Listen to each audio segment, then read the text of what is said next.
여러분들 19페이지부터 23페이지까지 질문을 다 받은 거죠. 네.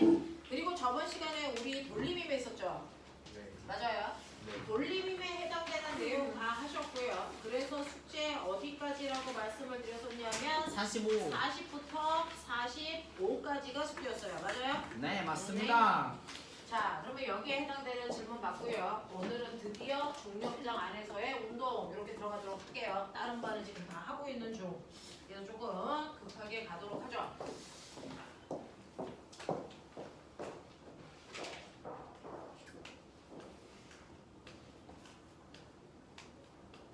그리고 준호 어디 갔어? 걔 아까 걔는 오늘 다른 반 있어. 걔 딴 학원에서. 자, 자기들이 알고 있는 것처럼요. 우리가 지금 해야 되는 거 저번 시간에 했던 내용을 정리. 그래서 힘이 뭔지에 대해서는 다 정리가 되어 있으니 지난 시간에 했던 돌림힘이라고 하는 거 있어. 돌림힘은요. 힘이 아니고요. 물체를 회전시킬 수 있는 능력이다. 물체를 회전시키는 능력을 돌림힘이라고 한다. 근데 얘는 힘이 아니기 때문에 우리 돌림힘이라는 단어보다는 토크라는 단어를 더 많이 쓰고요. 타우 표시로 나타내요. 그래서 이러한 돌림힘은요. 벽면에 내가 나사로 어떤 물체를 이렇게 쥐어놓고 그래서 여기로부터 알만큼이라고 하는 2m 떨어진 곳에서 정확하게 수직한 방향으로 누르는 힘을 줬는데 그 힘이 10N이라고 치자. 그래서 이렇게 힘을 주면 얘가 시계 방향으로 회전해서 이렇게 오더라. 그랬을 때 얘가 회전한 축이 여기이기 때문에 여기를 우리가 받침점이라고 해요. 그래서 받침점으로부터 2m 떨어진 곳에서 10N의 힘을 줬더니 얘가 이렇게 시계 방향으로 회전했습니다. 그러면 얘를 회전시키는 돌림힘의 크기가 얼마입니까? 라고 하면 돌림힘은 받침점으로부터 떨어져 있는 거리에 수직한 방향으로 작용한 힘의 곱으로 표현한다 그랬어요. 그래서 얘는 10N의 힘을 2m 떨어진 곳에서 줬기 때문에 돌림힘은 20Nm입니다. 이렇게 표현한다 그랬어요. 맞죠? 이런 식으로 이 힘이 작용해서 물체를 회전시키는 능력이 생깁니다. 그 능력이 20만큼 생겨요. 근데 만약에 내가 얘를 수직으로 누르지 않고요. 이렇게 받침점이 있는데 거기로부터 똑같이 2m 떨어졌는데 요번에는 비스듬한 방향으로 10N의 힘을 줬다고 칠까? 이때 여기로부터 30도의 각도를 이루게끔 줬다고 치자. 그러면 여전히 돌림힘은 그대로 20일까? 아니죠. 왜? 수직한 방향으로 누르는 힘의 곱이라 그랬으니까 비스듬한 방향으로 힘을 주면 얘를 수평과 수직으로 나눴을 때 요 힘만큼만 돌림힘을 만들어요.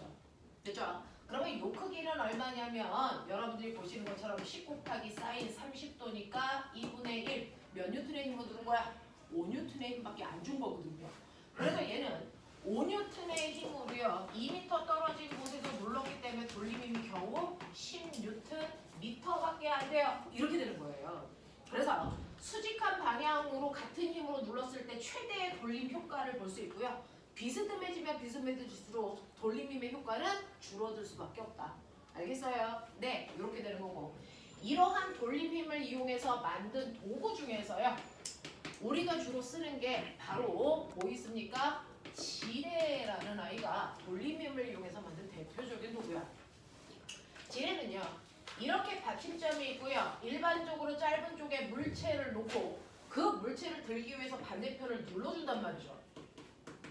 그랬을 때 지뢰라고 하는 건 세 가지 요소로 구성되어 있는데요. 일단은 회전할 때 중심축이 되는 여기가 뭐예요? 받침점. 그리고 물체를 놓은 지점을 우리가 뭐라 그럽니까? 작용점. 그리고 내가 힘을 주는 지점을 뭐라 그럽니까? 힘점. 그래서 이 세 가지 요소로 되어 있으면 지뢰다. 근데 지뢰에도 종류가 있다.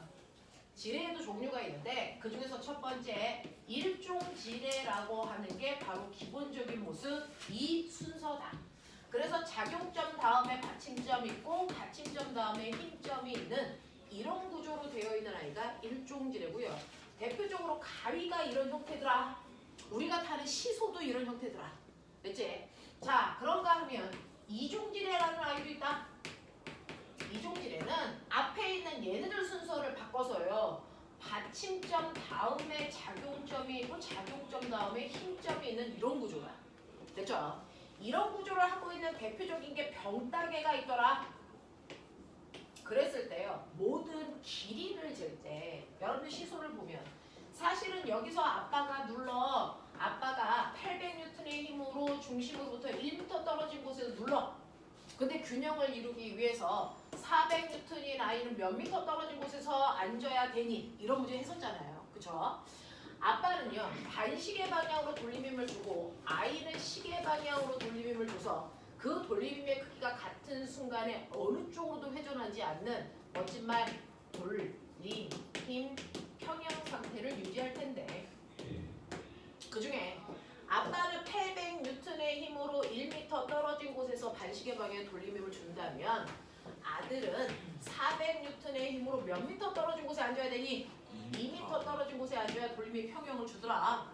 그랬을 때 힘과 떨어져 있는 거리 사이의 관계가 힘이 2대 1이기 때문에 받침점으로부터 떨어져 있는 거리의 비율은 반비례해서 1대 2면 같아지잖아요.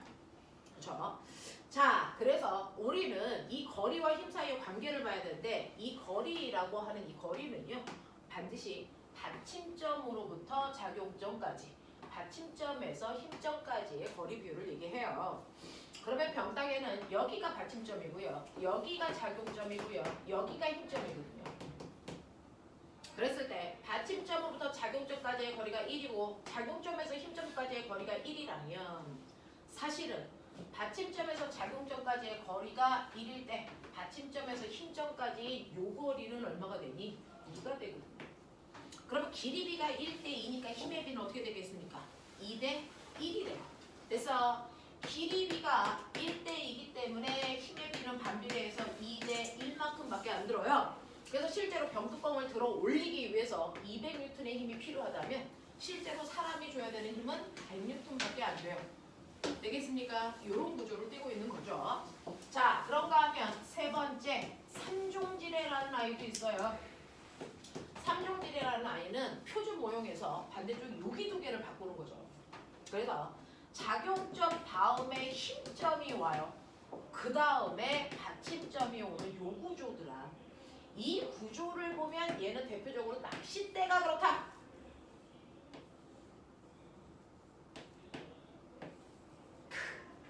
이렇게 되더라. 되겠어? 네. 그랬을 때 물고기가 있는 여기가 작용점. 내가 막 니를 돌리죠. 여기가 힘점. 근데 내가 받치고 있는 받침점. 여기가 받침점이야. 그렇다면 길이비를 잴 때요. 받침점으로부터 재니까 받침점에서 힘점까지의 거리는 1인데 받침점에서 작용점까지의 거리가 2네. 그러면 길이비가 1대 2니까 힘의 비는 거꾸로 어떻게 됩니까? 1대 2로요. 오히려 힘점에 더 많은 힘을 줘야 돼요. 그래서 물고기 100N짜리를 들어 올릴 때 나는 힘 얼마 줘야 된다? 200N의 힘을 줘야 되는 되게 황당한 도구가 만들어지죠. 됐죠? 그래서 이런 식으로 지뢰의 원리를 이용해서 내가 어떤 물체를 들 때요. 여러분들이 보시는 것처럼 실제로 어떤 물체를 직접 들어 올린다고 치자. 1kg짜리를 직접 들어 올리려면 최소 10N의 힘이 들어요. 얘를 바닥으로부터 1m 들어 올리기 위해서 이동시켜야 되는 거리 그대로 1m입니다. 그러면 내가 한 일은 얼마입니까? 힘에다가 이동시킨 거리의 곱이니까 10J이래요. 근데 이 물체를 내가 지뢰나 움직도르래 같은 거를 이용해서 든다면 1kg짜리를 들어요. 이거 잡아당길 때 힘은 얼마밖에 안 들까요? 네, 5N밖에 안 들어요. 왜? 자, 얘를 등속으로 잡아당기는 게 가장 작은 힘으로 드는 건데요. 아래로 10N의 힘으로 잡아당기면 이 두 개의 실을 합해서 10을 만들면 되니까 하나의 실은 5N밖에 작용하지 않는다. 그래서 움직도를 사용하면 실제 물체의 무게보다 2분의 1 적은 힘으로 물체를 들 수 있죠. 그래서 도구를 사용하면 기본적으로 힘에 뭐가 있어요? 이득이 있다고요. 근데 문제는 얘를 땅바닥으로부터 1m 들어올리기 위해서 내가 당겨줘야 되는 실의 길이는 요 실도 1m 줄여야 되고 이 실도 1m 줄어서 옴집도로래가 이렇게 올라가야 되니까 당겨줘야 되는 실의 길이는 몇 미터? 2m로요. 힘의 이득을 본 만큼 거리에는 반드시 뭐 본다? 손해를 본다.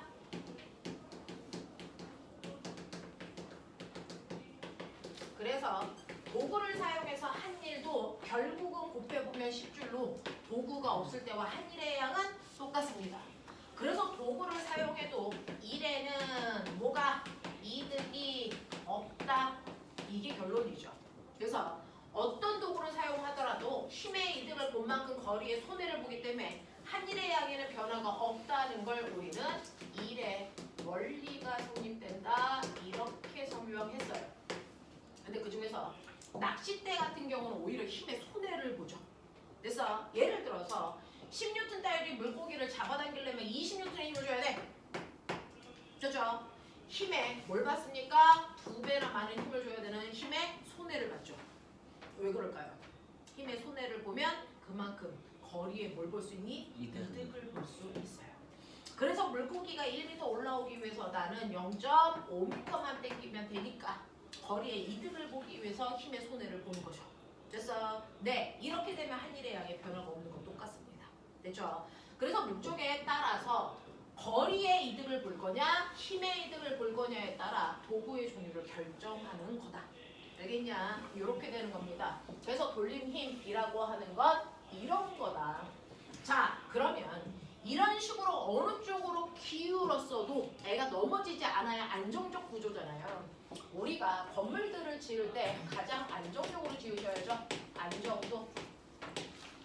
안정하다는 얘기는 기울어서 쓰러지지 않는다는 얘기인데, 그래서 쓰러지지 않기 위해서 가장 좋은 구조는 뭐냐? 오뚜기다. 왜? 오뚜기는요, 무게 중심점이 아래로 내려와 있어요. 안정적 구조예요. 그리고 바닥면의 넓이가 넓습니다. 됐니? 그래서 가장 안정적 구조는요, 바닥면이 넓어야 돼요.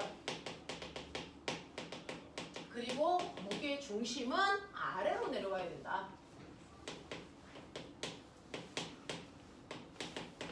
그래야 가장 안정적인 구조를 띠는 거다. 자, 그 중에서 벽돌이 이렇게 있으면 벽돌은 균질하기 때문에 무게중심점 가운데에 있고 바닥면은 이건데, 얘를 약간 살살살살 기울이기 시작하면요, 무게중심점이 올라가면서 불안전한 상태를 띈다. 그래서 내가 벽돌을 이렇게 하면요, 무게중심점이 여기서 여기까지 올라옵니다. 바닥면은 좁아지고요. 근데 얘를 조금 더 기울여서 이 무게중심점이 바닥면보다 바깥쪽에 나오게 되는 그 순간부터는 뭐한다? 쓰러진다. 그 쓰러질 때까지의 무게중심을 보면 불안전하지만 쓰러지지 않을 때까지는 무게중심이 올라가요. 근데 쓰러지는 그 순간부터는 무게중심이 다시 뭐하니? 내려가요. 알겠습니까? 요런 구조를 띠더라 라고 하는 것도 알아두시면 되겠죠. 자, 그래서 여러분들은 이것과 관련된 다양한 문제들을 풀어 오셨을 겁니다. 그래서 거기에 해당되는 질문을 선생님이랑 받아보죠. 자, 여러분들이 가지고 있는 40페이지부터 41페이지까지 중에 선생님이 어떤 문제를 풀어드렸을까요? 9번, 10번. 네, 9번하고 10번하고 이런 걸 풀어드렸다는 건 대충은 다 해드렸다는 얘기네요. 1번도 해주셨단 말이에요. 네, 그러면 1번부터 12번까지 중에서 질문할 걸 찾으시면 제가 설명하겠습니다. 4번도 풀었어. 4번, 3번을 풀어주셨어요. 4번도 풀어주시. 네, 어쨌든 자, 여기에서 제가 풀어준 거 아닌 나머지들 중에서 질문할 거 있으면 해봐. 없어. 훌륭해. 내가 잘 가르쳤군요. 자, 그 다음에 넘어가 볼게요. 넘어오시면 42페이지부터 43페이지까지 1, 2, 3, 4번이 있어요. 근데 4번 같은 경우는 산수니까 이건 안 하셔도 되거든요. 오, 네, 나이스. 그래서 요거는 좀 지우셔도 상관없어요. 자, 그럼 1, 2, 3번 중에서 질문. 이건 괜찮아. 네. 볼게요. 자, 넘어오시면 5, 6, 7, 8 중에서는 대부분 풀어드리지 않았을까? 네. 57. 57 풀어주세요. 네, 5, 7을 풀어드렸겠죠. 나머지 문제 중에 질문. 6번. 자, 6번, 8번 이런 거요. 6번 볼게요. 그림과 같이 길이가 8m이고 질량이 4kg인 막대가 있어. 막대도 무게가 있겠죠. 그 막대의 무게는 정확하게 가운데 무게 중심점에 40N의 힘이 작용한다 이렇게 보셔야 됩니다. 자, 왼쪽 끝에는 A라는 받침대를 놓고요. 그리고 6m 떨어진 곳에는 B라는 받침대를 놓았습니다. 이때 막대 위에 2kg짜리 물체를 7m인 지점에 놓았을 때 막대가 수평을 유지했다고 치자.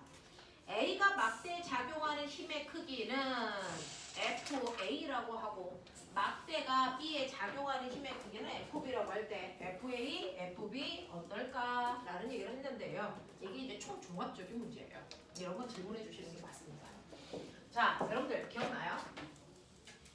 오른쪽으로 10N의 A의 힘을 받고요. 왼쪽으로 10N의 B라는 힘을 받는 바라는 물체가 있어요. 이게 뭐 할까요? 정지돼요. 근데 기억나요? 오른쪽으로 10N, 왼쪽으로 10N을 이렇게 받았다고 칩시다. 그러면 얘는 뭐합니까? 얘는 회전하죠. 됐어요? 자, 또는 오른쪽으로 20N, 왼쪽으로 10N의 힘을 받았다고 치자. 얘는 뭐합니까? 오른쪽으로 이동하죠. 됐어? 그러면 우리가 알아둬야 되는 정지라고 하는 진짜 의미는 뭐냐? 정지라는 진짜 의미는요. 회전을 하지 않는다는 얘기다. 됐어? 또 이동하지 않는다는 얘기다. 그걸 합해서 우리는 정지됐다라고 표현한다. 맞습니까? 그래서 정지됐다라는 표현은 그냥 멈춰있어요. 이게 아니고요. 회전도 안 하고 이동도 안 해야 되는데 자, 이때 물체를 회전시키지 않기 위해서는 뭡니까? 시계 방향과 반시계 방향의 돌림 힘이 어때야 된다? 같아야 된다. 멋진 말로 회전하지 않기 위해서는 돌림 힘이 뭐 해야 된다? 평형해야 된다. 이 얘기죠. 그러면 이동하지 않으려면 어때야 됩니까? 이동하지 않으려면 합력이 얼마야 됩니까? 0. 얘는 합력이 0이 아니라서 이동한 거잖아요. 됐죠? 그래서 이동하지 않으려면 합력이 0인 멋진 말로 힘의 무슨 상태여야 된다? 평형 상태여야 된다. 그래서 이 둘을 동시에 만족할 때가 참다운 정지 상태다. 이 둘을 동시에 만족할 때를 우리 뭐라 그런다? 역학적 평형이라고 한다.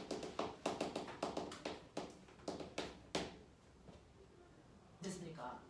그렇다면 여러분들이 가지고 있는 드디어 질문한 6번이라는 문제는요. 이렇게 나무판에 그래서 받침대 두 개를 이렇게 놓고요. 거기에다가 한쪽에는 물체도 놓고요. 이렇게 했단 말이죠. 그랬더니 얘 이동하니? 안 해. 회전하니? 안 해. 그러니까 얘는 뭐야? 완벽한 정지인 역학적 평형이야. 그래서 이렇게 역학적 평형인 문제가 나오면요. 첫 번째는 반드시 힘의 평형이 성립해야 된다. 그거예요. 그러면 여기에 힘 몇 개 작용하는지 빨리 봐. 몇 개의 힘이 있을까요? 작용하는 힘 몇 개? 아니야. 4개 있어요. 무려 4개 있어요. 대박이죠. 이 막대기의 정확하게 가운데 막대기의 무게가 작용합니다. 그렇죠? 막대기가 4kg니까요. 40N이라는 힘이 아래로 누르는 힘이 작용하죠. 또요. 거기 물체에 2kg짜리 물체가 있어요. 우린 편하게 가라고 할까요? 이 물체가 정확하게 자기의 무게만큼 막대를 누르는 힘이 있겠죠. 네. 그러니까 20N의 힘으로 누르는 힘도 막대는 받습니다. 그 다음에 세 번째 힘은 뭐냐면 A라는 받침대가 밀어 올리는 힘을 받습니다. 이걸 FA라고 줬네요. B라는 막대기도 위로 밀어 올리는 힘을 막대기한테 준다고요. 이 힘을 FB라고 했어요. 이렇게 4개의 힘이 작용합니다. 그죠? 근데 얘가 어느 쪽으로도 이동하지 않는다? 힘의 평형이다? 그렇다면 결론 뭐야? 아래로 누르는 두 힘이 위로 누르는 두 힘이 FA와 FB를 더한 값이랑 같다 이 뜻입니다. 되겠어요? 자, 그래서 첫 번째 설계 FA 더하기 FB 값은 60이어야 한다. 되겠습니까? 첫 번째. 그 다음에 얘는 무슨 상태냐면 어느 쪽으로도 회전하지 않으니까 돌림이 평형이에요. 그때 주의하셔야 되는 거. 물체를 회전시킬 때 받침점은 몇 군데 있어야 되니? 달랑하납니다. 달랑하납니다. 그래서 자, 그 받침점은 어디를 잡습니까? 힘이 작용하는 이 네 군데 중에 어디를 받침점으로 봐도 무방하다라는 얘기를 앞에 있는 기본 문제 1번 풀면서 했어요. 받침점을 어디여도 상관없다. 그쵸? 자, 그러면 저는 받침점을 어디를 진짜 받침점으로 볼래요? 자, A, 무게중심, B, 물체, 어디? 상관없다는 거죠. 근데 저는 계산을 편하게 하기 위해서 그래서 문제를 많이 풀어보면 알겠지만 이렇게 미지수가 있으면 미지수가 있는 한쪽을 받침점으로 놓는 게 가장 산수가 편하다. 그래서 저는 진짜 받침점을 A로 볼 거예요. 알겠습니까? 네. 그럼 받침점에 작용하는 이 힘은 물체를 회전시키니 안 시키니? 안 시켜요. 그러니까 이 힘이 무시가 됩니다. 받침점에 작용하는 힘은. 그러면 그걸 뺀 나머지 모든 힘은 물체를 회전시키는데 그 중에서 받침점으로부터 무게중심이 작용하는 이 힘, 시계 방향의 돌림이 만듭니다. 자, 물체가 누르는 이 힘도 시계 방향의 돌림힘을 만듭니다. 근데 받침점 B가 밀어 올리는 힘은 반시계 방향의 돌림힘을 만들죠. 그럼 돌림이 평형이 되려면 첫 번째, 두 번째 시계 방향으로 작용하는 첫 번째 힘과 시계 방향으로 작용하는 두 번째 힘을 더한 게 반시계 방향으로 작용하는 힘과 같아야 된다 이 얘기입니다. 자, 그랬을 때 돌림힘이라는 건 받침점으로부터 떨어져 있는 거리에 수직한 방향으로 작용하는 힘이니까 무게중심은요 막대기 정확하게 가운데 지점에 있으니까 네 40N의 힘이 막대기 가운데 몇 미터? 그렇죠 4m예요. 더하기 이 물체의 20N의 힘은 받침점으로부터 몇 미터 떨어진 곳? 7m 떨어진 곳에 있어요. 자, 그 다음에 반시계 방향으로 작용하는 FB라는 건 받침점으로부터 몇 미터 떨어진 곳? 6m 떨어진 곳에 있습니다. 이렇게 가시면 미지수가 한 개밖에 없는 깔끔한 문제가 됩니다. 그래서 자, 그러면 얘는 160이고요. 더하기 140이고요. 그러니까 여기 더하시면 300 나오겠죠. 그 300이라는 값이 FB 곱하기 6이어야 됩니다. 그러면 FB가 얼마면 되겠습니까? 얼마? 50이면 되겠죠. 그래서 FB 값이 50이니까 FA 값은 얼마? 10 되겠죠. 이걸로 푸는 겁니다. 그래서 이렇게 완벽한 정지 상태일 때는 힘의 평형과 돌림의 평형 두 개 쓰시면 문제는 완벽하게 풀린다. 근데 빠른 속도로 정확하게 풀기 위해서는 한쪽 미지수가 있는 힘 쪽을 받침점으로 놓는 게 깔끔하다. 알겠습니까? 이렇게 가시는 게 맞고요.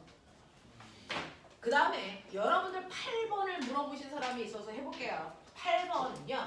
이렇게 젓가락에 코르크 마개를 이렇게 놓습니다. 그러면요. 이렇게 코르크 마개를 놓으면 얘는 무게 중심점이 젓가락의 무게는 별로 없으니까 이 위에 있어요. 됐어. 자, 그리고 바닥면을 줬단 말이죠. 그러니까 나는 얘를 조금 더 안정적이기 위해서 포크를 찔러요. 포크를 찌르는데 이렇게 찌르면 병신새끼라고 합니다. 포크를 이렇게 찌릅니다. 이렇게 찌르면요. 그래서 포크의 무게 때문에 무게 중심점이 훨씬 더 뭐합니까? 아래로 내려옵니다. 알겠어? 이렇게 되죠. 그래서 훨씬 더 안정적 구조를 띈다. 이런 얘기입니다. 자, 그러면 여기에 대한 설명으로요. 옳은 것을 찾아보세요 라고 했는데 가에서 코르크 마개를 옆으로 기울이는 동안 코르크 마개의 무게 중심은 뭐해집니까? 라고 하는 거죠. 얘를 옆으로 이렇게 기울이면요. 보면 무게 중심점은 뭐합니까? 아래로 내려가겠죠. 그래서 바로 쓰러진다고요. 쓰러질 때 무게 중심점이 내려오거든요. 얘는 조금만 기울여도 쓰러지거든요. 그래서 무게 중심점 내려오는 거예요. 안 쓰러질 때까지 올라가는데 얘는 조금만 기울여도 쓰러지기 때문에 무게 중심점 낮아집니다. 이렇게 되는 거죠. 자, 그 다음에 니은 보시면 나의 코르크 마개와 두 포크 전체의 무게 중심은 가의 코르크 마개만 있을 때 무게 중심보다 아래쪽에 있습니다. 당연해요. 그 다음에 디귿 보시면 나에서 코르크 마개를 옆으로 기울이는 동안 코르크 마개와 두 포크 전체의 위치 에너지는 증가합니까? 라고 했는데 포크를 안 찔렀을 때보다 포크를 찔렀을 때가 조금 더 안정적이라는 건 됐어? 네. 똑같은 각도만큼 기울였을 때 얘는 금방 쓰러지지만 포크를 찌르면 어느 정도까지는 견딘다는 거예요. 그 견딜 때까지는 무게중심이 뭐 한다고요? 올라간다고요. 되겠니? 네. 그래서 그 견디는 순간까지는 무게중심이 올라가니까 그 무게중심이 가지고 있는 위치 에너지는 MGH, H 값이 높아지기 때문에 커집니다. 알겠어? 그런 얘기라는 거죠. 자, 이렇게 보시면 여기까지가 돌림 힘이었어요. 돼? 이해돼? 오케이. 이해된다 그랬으니까 틀리면 뒤져 이 새끼들아. 시험 해보자. 뭐예요 지금? 재원, 틀리면 뒤진다. 저는 오늘 강의 뭐라고? 아니 어제 시간이 없어서 지금 들었잖아, 너 때문에. 지금 다시 해줬잖아. 이게 다야. 파이팅. 별거 없지? 별거 없지? 별거 없지? 우리는 학원에서 배우는 거 별거 없어. 다 알아. 쌤 별거 있는 것 안 돼. 같은데요? 별거 없죠. 다 틀린 거. 자, 해보세요. 그래서요. 지금 했던 하이탑에 있는 내용 그대로라서 여러분이 풀어보시면 됩니다.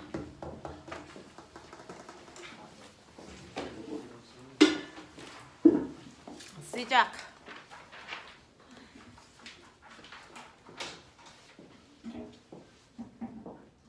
반도 적어요 지금. 필요 없어. 이름도 안 적어도 돼. 아무것도 안 해도 돼. 진짜예요? 그럼 문제는 안 풀어도 돼. 문제만 풀면 돼. 아, 헛소리 하지 말고 빨리 풀어. 셀프다. 너무 어렵다.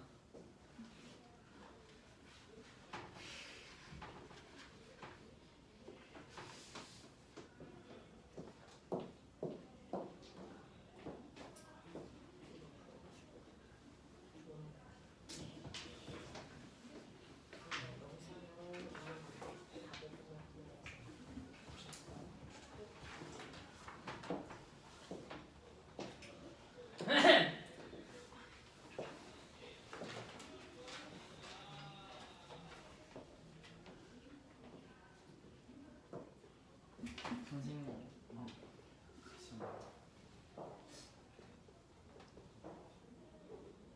들어 올렸다면은 이렇게 세웠다는 소리야? 아니면 그 상태로 이렇게 올렸다는 소리야? 들어 올렸다. 들어올 시험 보는 거니까 내가 떴어. 알았어.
거기서 받아들여.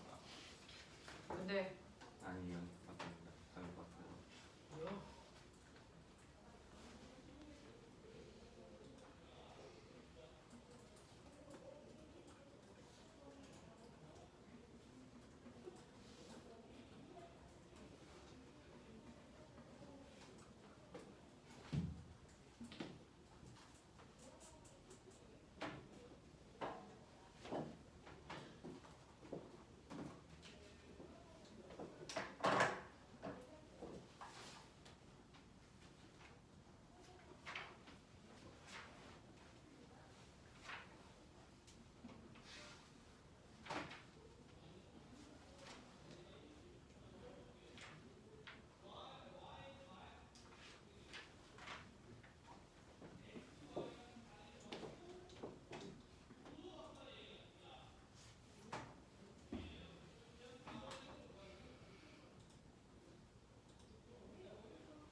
성적 부모님한테 가요? 네, 이거 성적은 다 갑니다.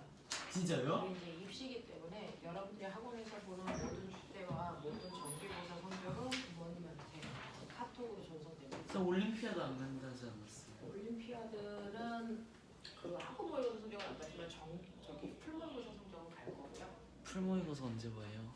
네, 그거는 갈 거예요. 그거는 이제 시험 보기 전주에 3번 정도 봐요. 그 성적은 물리, 화학 다 똑같이 성적표 부모님한테 갑니다. 가지고. 요즘은 지면으로 드리면서 부모님한테 안 가더라고요. 그래서 카톡으로 보내드려요. 자, 해볼게요. 빨간 펜. 자, 근데 지금은요. 이 성적이 나의 물리의 능력이다 이렇게 판단하시면 안 되죠. 개념을 한번 쭉 정리한 4월 말까지는 여러분들 그 단원의 이해고요. 나중에 이제 5월 달부터 보게 되는 내용들이 진짜 성적이다라고 보시면 돼서 지금은 그냥 차곡차곡 그주그주 했던 거 쌓아 나간다 생각하면 돼요. 자, 여러분들 보시면 이거요. 1번, 2번 다 불러드릴 건데 2번은 세 문제라서 각각 채점하시면 되겠습니다. 자, 단위는 띄고 부를게요. 1번 답 480, 2번에 1번은 40, 2번은 100, 3번은 2.5. 자, 그 다음에 인륜이라는 단위를 네? 분수로 써도 되죠. 2.5? 네, 상관없어요. 그건 소수 아니에요? 네? 2.5를 2.5를 분수로 쓰겠다는 얘기야. 바보야. 네, 아, 바보야. 야, 우리 초등학교 나왔거든. 죄송합니다. 자, 진짜. 그 다음에 3번도 두 문제로 체크하시면 돼요. 1번은 1:2, 2번은 30cm. 자, 그 다음에 4번은 분수로 쓸 수밖에 없을걸요. 55분의 48. 자, 5번에 4. 이런 느낌입니다. 그러면 총 하나, 둘, 셋, 넷, 다, 일곱, 여덟 문제입니다. 맞습니까? 맞습니다. 자, 그러면 동건이요. 맞은 개수 얘기하시면 돼요. 저 7개 맞았어요. 7개 틀린 거 보고 계세요. 윤서 8개. 8개, 주한이 저 4개요. 4개, 태경이 8개. 어? 8개. 8개, 강욱이 다 맞은 게 4, 8개. 승배 7개. 준호 7개네요. 네, 재원이 4개. 네. 자, 이 중에서 틀린 거 있나 확인. 지금 일일이 오늘 이거 틀린 거를 알아가셔야 똑같이 8개가 됩니다. 정확하게 틀린 거 다 머릿속에 넣으시면 돼요. 그럼 똑같아요. 자, 여러분들 그 중에서 혹시 앞에 있는 1, 2번 중에서 제가 풀어야 될 게 뭘까?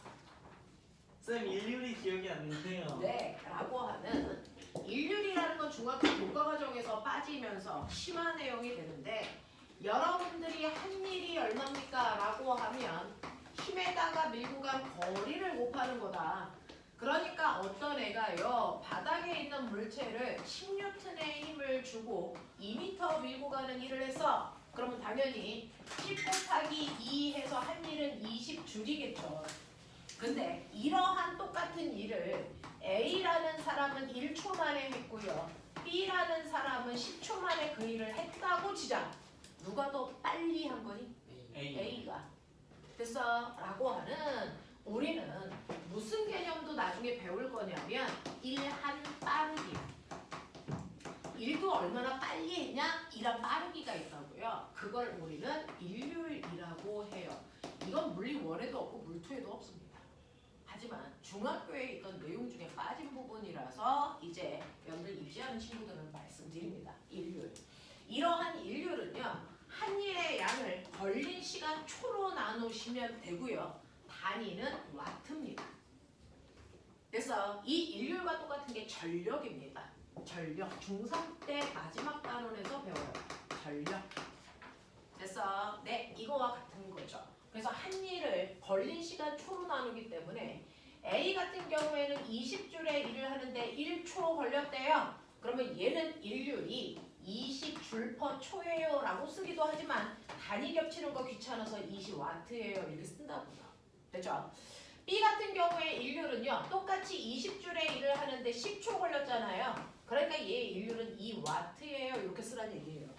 이해되겠어? 네. 그래서 일률은요 시간의 비율이 같은 일을 하더라도 시간의 비율이 보시는 것처럼 1대 10이면 빠르기인 일률의 비율은 시간과 반비례합니다. 그래서 얘는 10대 1이 나오죠. 이런 느낌이야. 되겠어? 그래서 너네가 보시면요. 이 축바퀴는요. 아까 재원이는 앞에 있는 내용을 못 들어서 이렇게 중심축을 기준으로 작은 바퀴와 큰 바퀴가 있어서 작은 바퀴에 물체를 매달고 큰 바퀴에 있는 실 잡아당깁니다. 그랬을 때 여기에 보시면 이 축이 바로 질의 받침점의 역할을 하는 거고요. 여기에 물체가 이렇게 올라가 있는 작용점이고 여기를 누르는 힘점의 역할을 하는 겁니다. 그렇죠? 이렇게 됐을 때요. 얘는 길이비가 얼마냐면 2대 5네요 라는 길이비를 가져요. 그러면 길이비가 2대 5면 힘의 비는 얼마? 5대 2의 힘의 비율을 가지면 돌림이 평형이라는 말이죠. 그러니 100N짜리 물체를 매달았을 때 나는 얼마의 힘을 주면 됩니까? 얼마? 40m. 얼마? 40N의 힘을 줘서 당기면 얘가 끌려와요 라는 얘기입니다. 됐죠?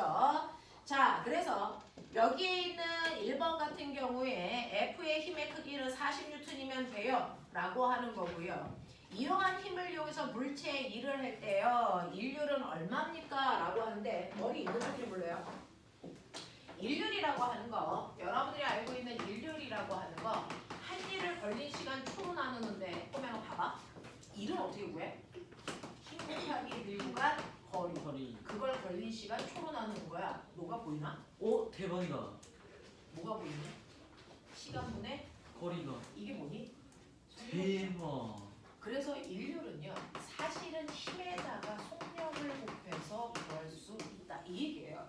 이게 중학교 2학년 때 있다가 빠져가지고 지금 연락 어려운 문제가 된 거죠. 그쵸 어렵죠. 과정만 배우면 되는 겁니다. 그래서 일률을 구하는 두 가지 방법은 한 일을 걸린 시간으로 나누는 방법이 있고요. 그리고 물체에다가 준 힘에다가 그 힘으로 움직인 빠르기, 속력을 곱한 값으로도 계산할 수 있다. 그래서 이 물체의 힘에다가 인류를 곱하시면 속력을 곱하시면 되는 건데 얘 같은 경우에는 얘가 올라간 속력이 1m/초죠. 됐죠? 그러면 이 속력에 해당되는 힘은 이 물체의 무게 100이잖아요. 그래서 100 곱하기 1 해서 얘는 인률이 100W예요. 이렇게 한다고요. 됐죠? 그럼 선생님 여기가 40인데 40 곱하기 1 하면 안 돼요? 안 되죠. 왜? 얘가 1초에 1m 올라가는 동안 얘는 1초에 몇 미터 내려올까? 길이비가 2대 5니까 얼마? 2.5m 내려와요. 무슨 말인지 알겠어요? 그러니까 얘의 속력은 얼마인 게 맞습니까? 2.5m/초입니다. 그러니까 40에다가 곱할 거면 얘의 속력 2.5를 곱했어야 된다. 알겠어? 이 차이야. 그런 거 봐도 돼. 1번 더. 1번 답이요. 1번 답이 얼마야? 40. 아니 그거 뭐? 이거 문제 끝난 거 같은데 물어보려고 했는데 첫 번째 예, 첫 번째 문제 답이 없었죠. 480. 480이요. 네. 네, 근데요. 아니 그냥 까먹어갖고 480이냐고 물어본 거예요? 까먹었고 답이 뭐였는지 기억이 안 나가지고. 물어본 게 뭐예요? 답이 뭐냐고 물어본 거예요? 네. 480이에요. 네. 자, 그 다음에 2-3번 보시면 물체가 H만큼 올라가는 동안 힘 F가 작용해서 실이 내려온 거리는 얼마이겠습니까? 라고 했을 때요. 너네 보시면 이렇게 지뢰가 있을 때 꼬맹아 이 길이가 2, 이 길이가 5라고 치자. 내가 여기에 힘을 최소한으로 줘서 얘를 이렇게 움직이게 하죠. 그랬을 때 얘가 올라간 높이 H와 얘를 내려준 거리 S 사이의 길이 비율 얼마입니까? 2대 5. 네, 요거 닮음이기 때문에 그렇죠? 닮음이기 때문에 요 길이비가 2대 5면 올라가고 내려간 길이비도 요 길이비와 똑같이 2대 5예요 라고 하는 거죠. 됐죠? 그러니까 여기에서 얘가 올라간 거리와 얘가 내려간 거리의 비율도 이게 지뢰 구조이기 때문에 2대 5를 띄어야 된다 이런 얘기예요. 알겠습니까? 네, 이런 얘기 하신 겁니다. 자, 그 다음에 3번부터 5번까지 중에서 질문해봐.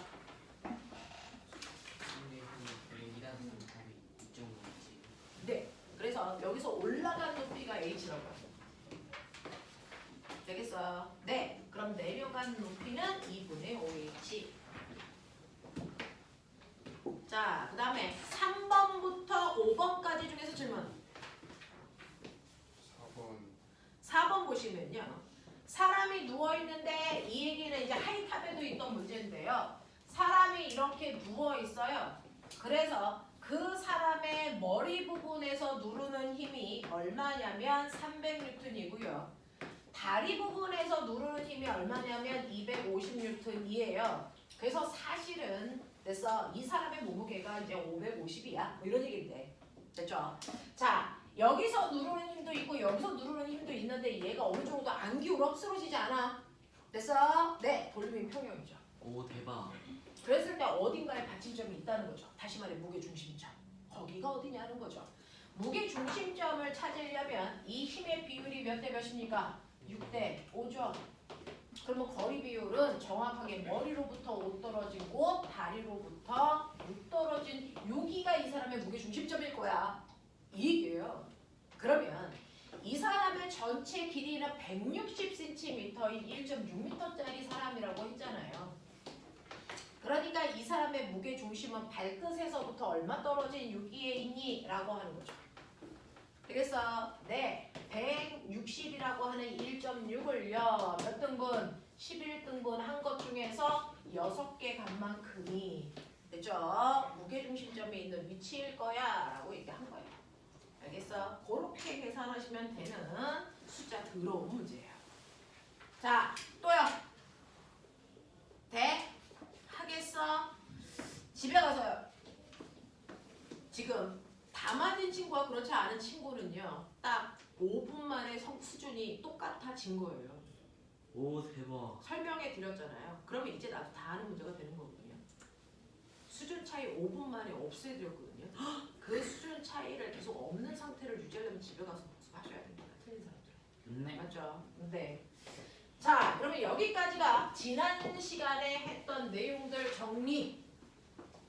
자, 이제부터 오늘 내용 간다.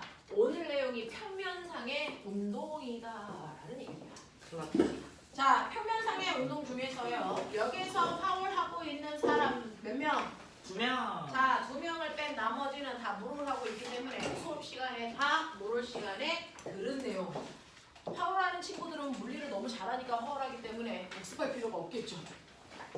아니 그거는 물어라는 애들은 화학이 너무 완벽하니까 물어라겠죠. 뭐 그런 얘기겠죠. 쌤 쌤 저. 나도 있는데. 자, 그래서 보시면요. 여러분들 늘 물리 시간에 우리가 가장 먼저 하는 건 그래프 연습 한번 해봐 라는 그런 얘기죠. 그렇죠? 자, 지금 여러분들은 평면상의 운동 선생님이라고 합니다. 자, 모를 시간에 했던 거 복습한다 생각하시면 되고, 네. 여러분들이 가지고 있는 오늘 문제 좀 골때립니다. 왜냐면 이 부분이 가장 역사가 오래된 문제라서 많은 문제가 기출되다 보니 작년에 냈던 문제랑은 조금 더 어렵고 다른 유형 이렇게 나오다 보니까 문제 유형도 많고요. 어렵고요. 이런 형태를 좀 띠고 있는 것 중에 하나가 평면상의 운동에 해당되는 내용입니다. 자, 여러분들 우리는요 뭐 했었냐면 지구상에 있는 물체는요 운동성에 따라서 둘로 나눈다.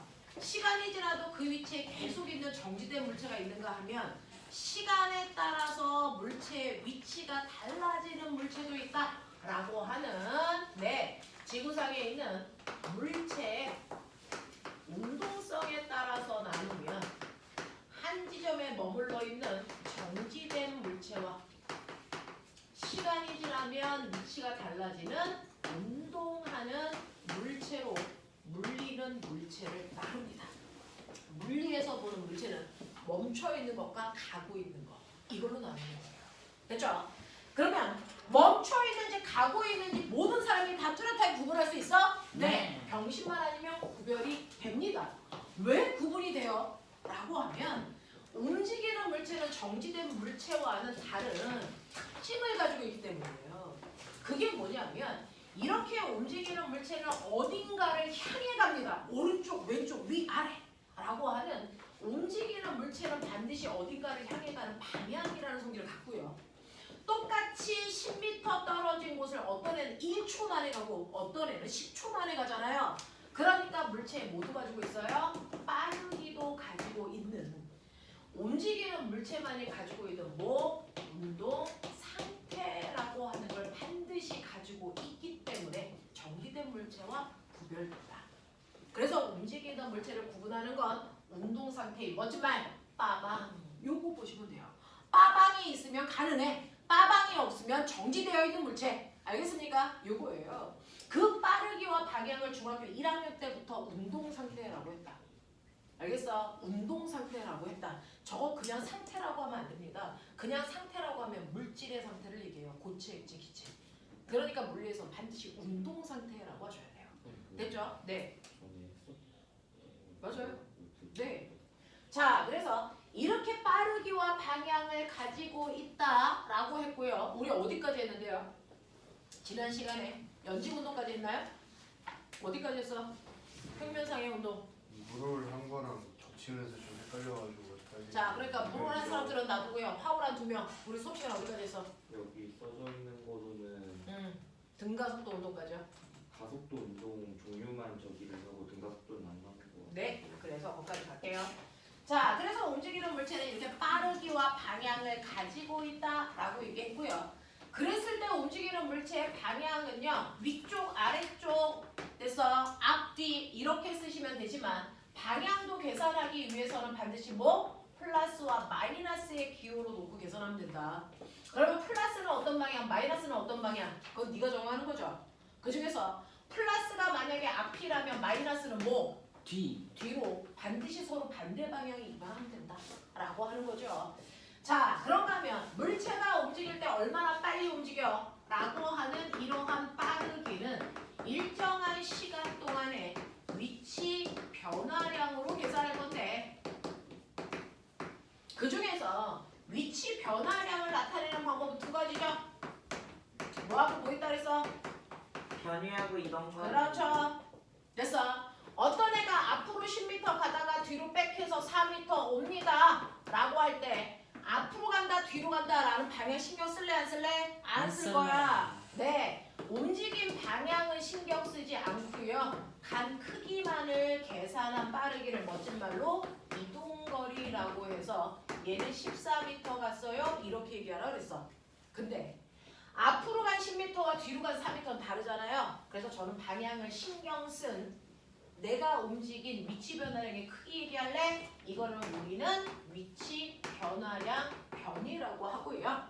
이 변이는 출발한 지점에서 도착한 지점의 방향이 바로 변이 방향이야. 됐어? 그러니까 얘는 변이 방향이 앞쪽 방향으로 이고요. 출발점에서 도착점을 연결한 직선거리이기 때문에 얘 변이의 크기는 겨우 6m밖에 안 돼요. 이렇게 하라 그랬습니다. 자, 이때 이동거리보다 변이의 크기가 작은 이유는 뭐다? 아유, 작은 이유가 뭐야, 임식이야? 방향이 바꿔서. 그렇죠. 방향 바꿔서. 얘는 방향을 바꾸는 그 순간 반드시 이동거리가 더 큽니다. 무슨 말인지 알겠어? 왜? 이렇게 되는 거죠. 그래서 이동거리가 변이보다 크다는 얘기는 방향 바꿨네. 근데 방향을 바꾸지 않고 앞으로 10m 갔다면 얘는 이동거리와 변이의 크기가 어떻습니까? 컸죠. 그래서 우리는 이 크기 비교를 통해서 방향 바꿨다 안 바꿨다도 확인할 수 있고요. 자, 이러한 위치 변화량을 걸린 시간으로 나누면 그 유명한 빠르기들이 나옵니다. 그 중에서 여러분들이 알고 있는 이동 거리를 시간으로 나눈 빠르기를 뭐라 그런다고? 뭐? 속력이라고 하는 우리가 얘기하는 속력은요, 앞에 평균이라는 글자를 빼고 얘기한 거예요. 됐어? 그래서 우리는 속력 구해라고 하는 건 평균 속력 구해 이 뜻입니다. 됐죠? 자, 평균 속력은 시간분의 이동거리로 계산하시면 돼요. 됐죠? 그런가 하면 변이를 걸린 시간으로 나눈 빠르기를 뭐라 그런다 그랬어? 이거 속도라고 하는데 사실은 뭐야? 평균 속도에서 평균이라는 글자 띄고 얘기하고 있는 중이야. 그러니까 선생님, 속도는 배우는데 평균 속도는 어떻게 구해요? 병신이라는 얘기입니다. 같은 말이에요. 알겠습니까? 그러면 얘는요, 갔다가 오는데 2초 걸렸기 때문에 이동거리를 2초로 나누셔도 되고 변이를 2초로 나누어도 되지만 물리는 숫자만 계산하지 않는다. 방향, 숫자, 단위 다 계산하는 값이다. 그래서 이동거리는요 7m/초의 빠르기고요. 속도는 물론 얼마입니까? 속도는 앞으로 앞쪽으로 병신아 방향! 앞쪽으로 얼마? 얼마? 냉 앞쪽으로 3m/초예요. 이렇게 가야죠. 갔다 오는데 2초. 2초 걸렸다. 냉. 그래서요. 그래서 이런 식으로 변이가 방향을 가지고 있는 벡터 값이기 때문에 속도도 방향을 갖는 벡터 값이고요. 변이와 속도의 방향은 무조건 같을 수밖에 없다. 이렇게 얘기했단 말이죠. 자, 그러면 이런 식으로 물체가 움직일 때 여러분은 지금 물리 원내용을 다 알고 있잖아요. 그냥 정리해 드린 거예요. 그래서 재원이가 못 들어서 그냥 한번 정리해 드린 거지만 너네는 되게 지루하죠. 했던 걸 왜 또 해? 다 아는데 막 이런 생각이 들지 않습니까? 아니죠. 아닌 새끼는 여기 있으면 안 돼. 자, 저도 한 거 압니다. 자, 그러면 이런 식으로 물체가 움직이는 운동을 할 때요. 그 운동에도 우리는 종류가 있었다. 운동의 종류. 자, 물리에서 보는 운동은요. 바로 운동 상태 빠방밖에 관심이 없어요. 됐죠? 그래서 그 물체가 처음에 빠방이 어땠는데 시간이 지나서 나중이 됐을 때 빠방은 처음과 어때? 요거 보는 거잖아요. 처음에 물체가 오른쪽으로 2의 빠르기로 갔었는데요. 시간이 지나니까 오른쪽으로 2의 빠르기예요. 맞죠? 그러면 우리가 관심을 가지고 있는 빠방 중에 변한 거 있니 없니? 없죠. 그래서 아무것도 안 변했다라는 얘기죠. 그걸 중학교 3학년 용어로 뭐라고 그런다? 등속 직선 운동. 그렇죠. 이걸 중학교 3학년에 그래서 교육 수준으로는 등속 직선 운동이라고 하면 되고요. 이걸 고등학교의 지적 수준에서 뭐라 그런다? 등속도 운동. 그렇죠. 이걸 등속도 운동이라고 하더라 이거죠. 그러면 이러한 등속도 운동의 대표적인 예는 0초, 1초, 2초, 3초, 4초라는 시간이 지나는 동안 기준점으로부터 그래서 2m, 4m, 6m, 8m 먼 곳으로 가고 있잖아. 그렇다면 이 아이의 빠르기가 바뀌는지를 보려면 구간을 세 분에서 나눠서 각각의 구간의 빠르기가 달라지는지 안 달라지는지 비교하라 그랬어. 그러니 첫 번째 구간은 1초라는 시간 동안에 2m 갔어요. 이 빠르기 얼마입니까? 2죠. 두 번째 구간 빠르기 얼마입니까? 2죠. 세 번째 구간 빠르기 2. 네 번째 구간의 빠르기도 2로요. 빠르기가 바뀌지 않는 등속, 방향도 바뀌지 않는 직선 운동, 등속도 운동한다고 치자. 그래서 이제 나눠진 그 하얀색 종이에 그래서 보고 쓰지 않을 수 있는 능력이 됐어요. 등속도 운동할 때요. 시간에 따른 속도 그래프, 이거 중학교 3학년 내신. 시간에 따른 위치 그래프를 등속도 운동을 그릴 수 있다. 그려. 그릴 뿐만 아니라 난 그 그래프에 숨어져 있는 의미도 찾을 수 있다. 그래프에는 어디에 뭔가가 숨어있다 그랬어? 기울기와 면적. 그러니까 기울기와 면적에 뭐 숨어있는지도 체크해서 써라. 저 지나간다. 못 쓰면 뒤통수 날라간다 이 새끼들아. 이거 면적에 뭐 숨어있어? 이거 기울기에 뭐 숨어있어? 그거 쓰라고요. 써 빨리. 얘는 면적이 아무것도 없고요. 기울기만 의미가 있어요. 그렇죠? 네. 외워서 쓰려고 하지 말고요. 면적의 의미는 어떻게 구하는 거지? 기울기의 의미는 어떻게 구하는 거지? 생각하셔야 나중에 새로운 걸 배워도 응용이 되겠죠. 그렇죠. 깜짝 놀랐네. 자, 그래서 보시면 등속도 운동하기 때문에 시간에 따라 속도를 뭐하다고 설명해야 되니 시간에 따라 속력은 뭐합니까? 일정이라고 하셔야 돼요. 등속도 운동을 할 때 시간에 따라 위치는 일정? 아니요. 일정하게 증가한다. 아니 깜짝아. 라고 얘기하시는 게 맞죠? 그래서 중학교 3학년 용어 써드린 거예요. 일정과 일정하게 증가한다는 건 다른 말이죠. 알겠어? 자, 그랬을 때 이 밑에 있는 시간 속도 그래프에서 면적이 뭐라 그랬어요? 간거리. 됐죠? 시간 위치 그래프에서 기울기 뭐라 그랬어요? 속력 또는 속도. 알겠습니까? 1초일 때 기울기나 2초일 때 기울기나 똑같기 때문에 얘는 속도가 일정한 운동이야. 그런 얘기였어요. 그죠? 자, 이게 등속도 운동이고 등속도 운동의 대표적인 얘 뭐 있다 그랬어요? 에스컬레이터. 또 무빙 워크. 또요. 일정한 속도로는 자동차. 지랄을 한다. 그건 이기적이잖아 이 새끼야. 컨베이어 벨트 이런 것들이 있죠. 됐어. 그래서 네 에스컬레이터, 무빙 워크, 컨베이어 벨트 이거죠. 하지만 엘리베이터 안 된다. 알겠습니까? 이런 것들 기억해 두시면 되고요. 그러면 안 변하는 운동이 있다면 반대말로요. 바로 고등학교에서 와서 배우는 변하는 운동이 있다는 거죠. 안 변하는 운동을 등속도 운동이라고 고등학교들이 부른대요. 그럼 변하는 운동을 고등학생들은 뭐라고 부를까요? 가속도 운동. 그렇죠. 이게 가속도 운동이라고 하는 단어로 부르는 거죠. 그래서 여러분들은 가속도 운동에 라고 하면 저 새끼 뭐 변하는구나 이렇게 해결하셔야 돼요. 됐죠? 그럼 변할 수 있는 거 뭐 있어요? 빠르기와 방향. 그렇죠. 첫 번째 빠르기만 바뀌는 운동이 존재합니다. 그렇죠.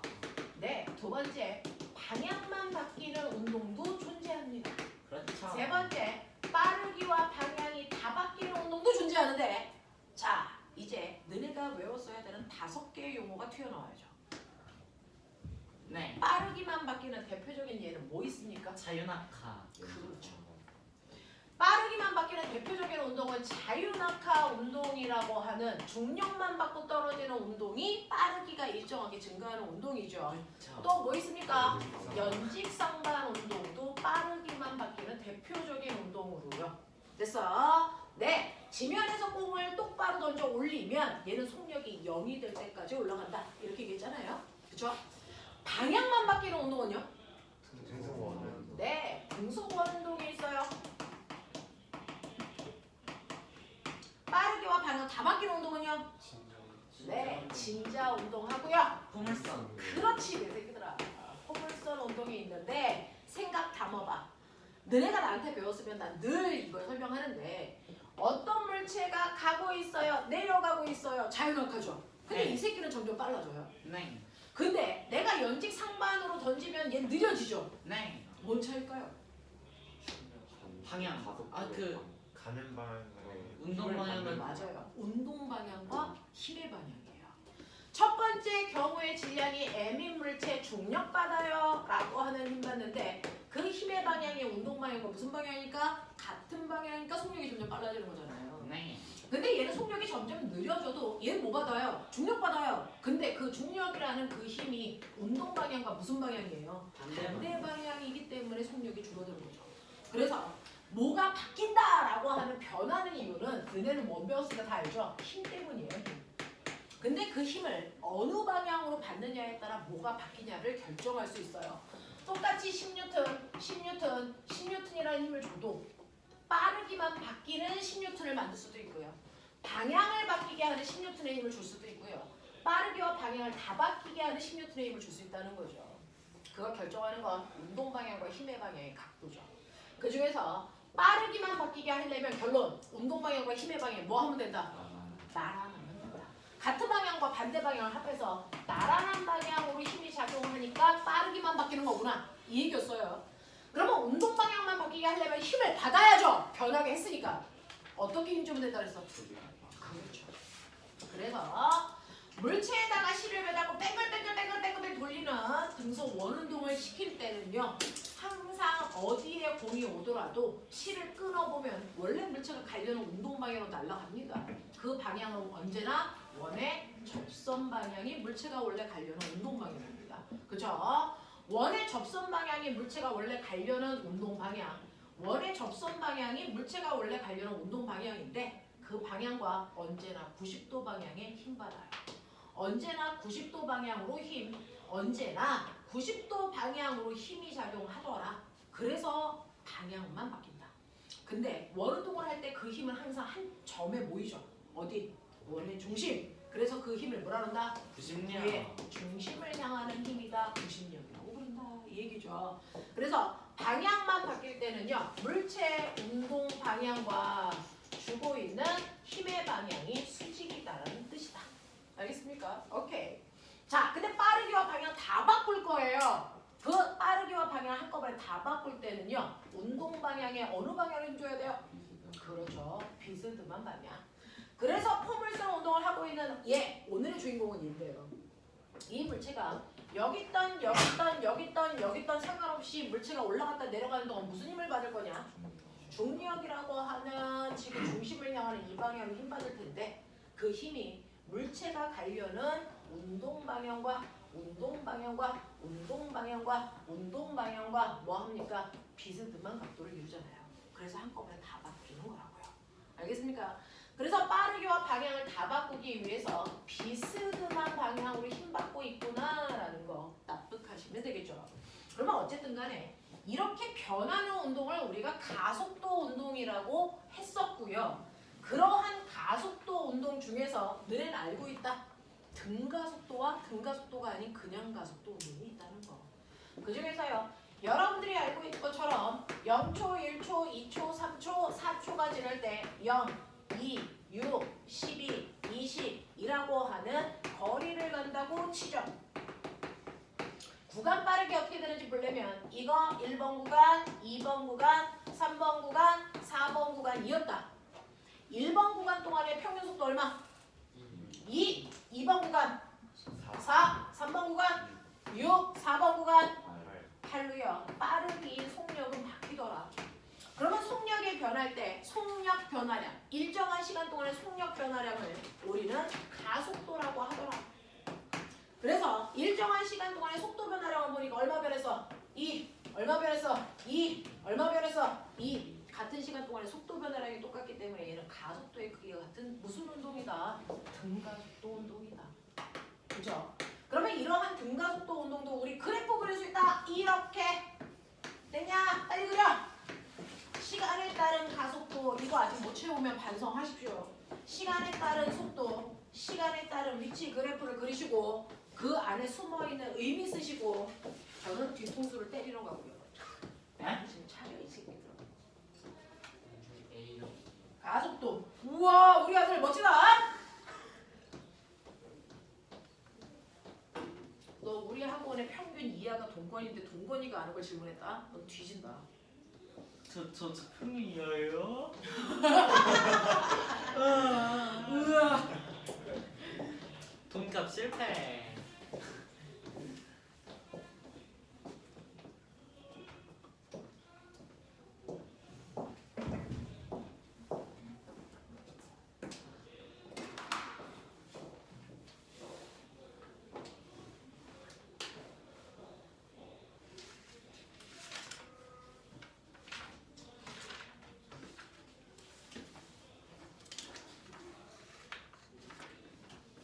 뭐 식사라고 하시겠지.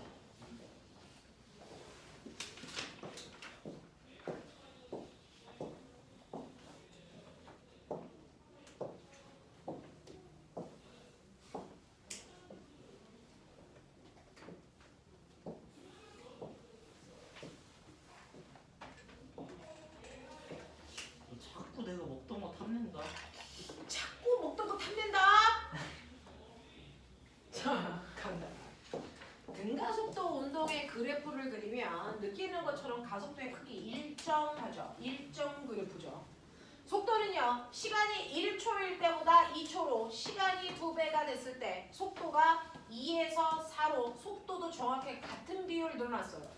이렇게 같은 비율 늘어나는 걸 우리가 비례관계라고 얘기하는 거죠. 하지만 거리는요.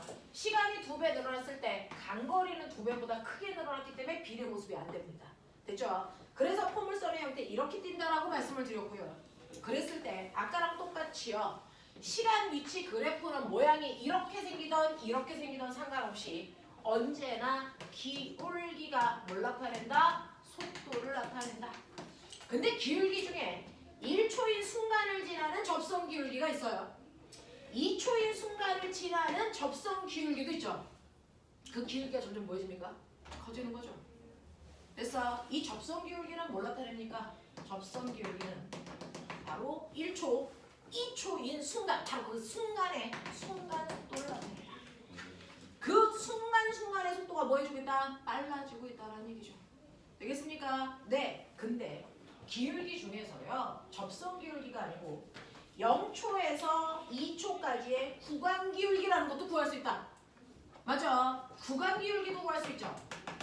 근데 어쨌든 시간 거리 그래프에서 기울기를 속도라고 했으니까 이 또한 속도일 건데 어떤 속도일까? 이건 0에서 2초 동안의 평균 속도의 크기를 나타내는 값이다. 이 얘기입니다. 뭘 돌려. 알겠습니까? 이렇게 된다고요. 되겠죠?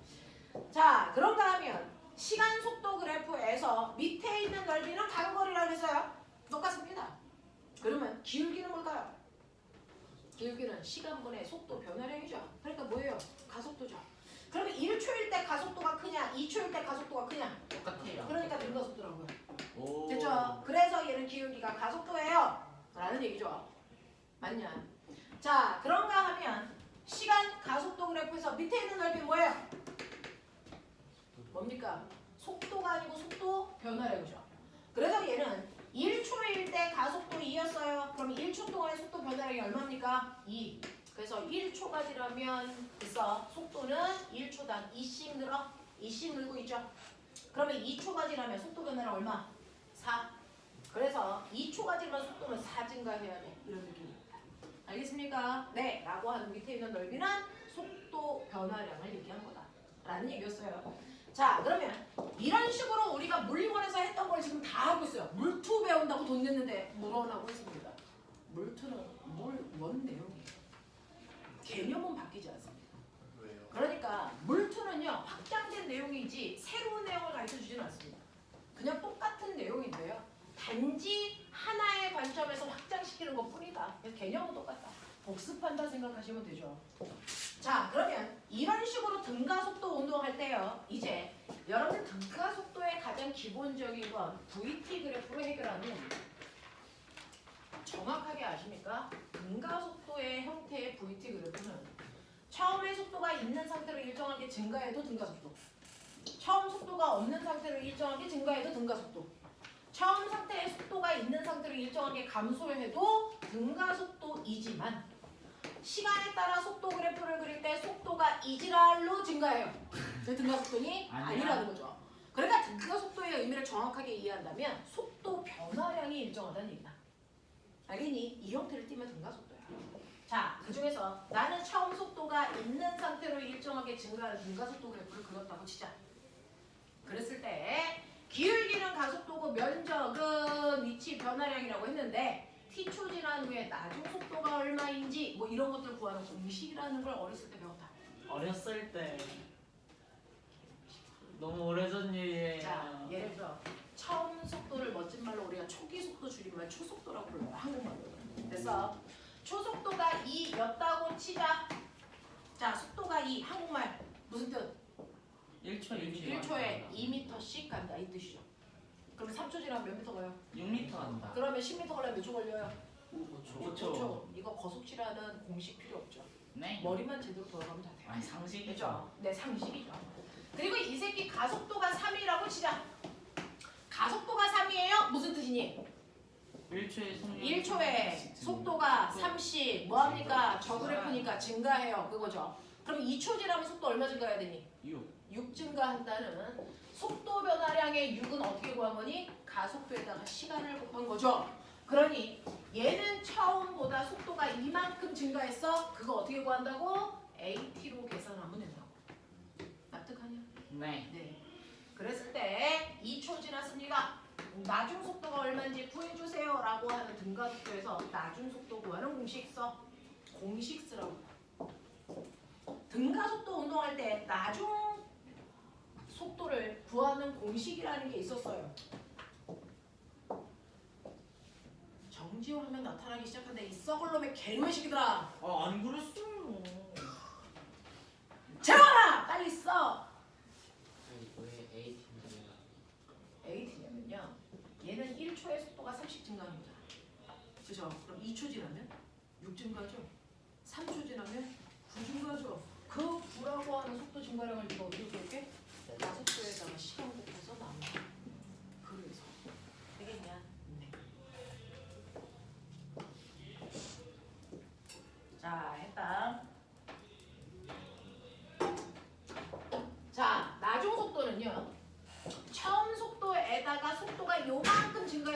증가한 거 더하시면 나중 속도 나와요. 그렇죠? 자, 그러니까 나중 속도는 처음 속도에다가 속도가 증가한 양을 더하면 된다. 이게 공식이었어요. 네, 맞죠? 맞습니다. 아니, 예를 들어 처음 속도가 2였고요. 가속도는 3인데 2초 지났어요. 속도 얼마 증가할까요? 2초 지났으니까 속도 얼마 증가합니까? 6 증가하겠죠. 그러면 2에다가 6을 더하시면 되겠죠. 그럼 나중 속도 얼마 나와요? 8. 되겠니? 이 얘기한 거잖아요. 그렇죠? 자, 두 번째는요. 얘 간거리가 어디다 있어요? 단거리 면적. 그러니까 밑에 있는 사각형 넓이에다가 위에 있는 삼각형 넓이 더하면 되죠. 네, 납득하냐? 그래서 공식 자체가 사각형 넓이 더하기 삼각형 넓이라는 뜻으로 만들어진 공식이죠. 해.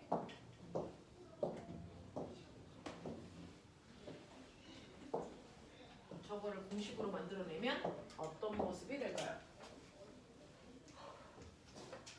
저거를 공식으로 만들어내면 사각형 넓이니까 t에다가 v0 곱하죠. 그래서 얘는 v0 t라는 공식을 가지고 있었어요. 그리고 위에 있는 삼각형 넓이는 삼각형이니까 2분의 1 곱하기 됐어요. t 곱하기 at니까 at 제곱이다. 이렇게 간거리 구하라 그랬죠. 근데 이렇게 구하면 병신이라고 부르죠. 아, 그 평균 네. 속도. 실제로 공식은 이거지만요. 등가속도 운동을 할 때는요. 우리가 삼각형 넓이에다가 사각형 넓이를 더하는 게 아니고요. 자, 처음 속도와 나중 속도를 더한 뭐에다가 평균 속도에다가 됐어. 걸린 시간을 곱하면 된다 했어요. 평균 속도 구하는 방법. 등가속도 운동을 할 때는 처음 속도에다가 나중 속도 더해서 반띵한 게 이게 평균 속도다. 그러니 저 아이는 처음 속도가 2고요. 나중 속도는요. 2에다가 6을 더했으니까 8이겠죠. 그거 더해서 반띵하면 이 아이의 평균 속도 얼마란 얘기야? 5란 얘기예요. 그래서 평균 속도 5로 잘라서 이 밑에 있는 전체 사각형 넓이를 구하는 게 여러분들이 알고 있는 사각형의 삼각형 넓이 더한 것들랑 똑같아요. 왜냐하면 위에 튀어나온 요 삼각형의 넓이가 요 안에 들어가는 요 삼각형 넓이랑 같은 거니까. 알겠습니까? 그래서 등가속도 운동을 할 때는 사실은 평균 속도에다가 간거리를 구하는 방법 이걸로 훨씬 많은 문제들을 풀어나간다. 오 대박. 네. 자, 그 다음에 세 번째 등가속도 운동을 하는 물체에서요. 물체가 움직이는 동안 몇 초 걸렸는지 안 가르쳐줬어.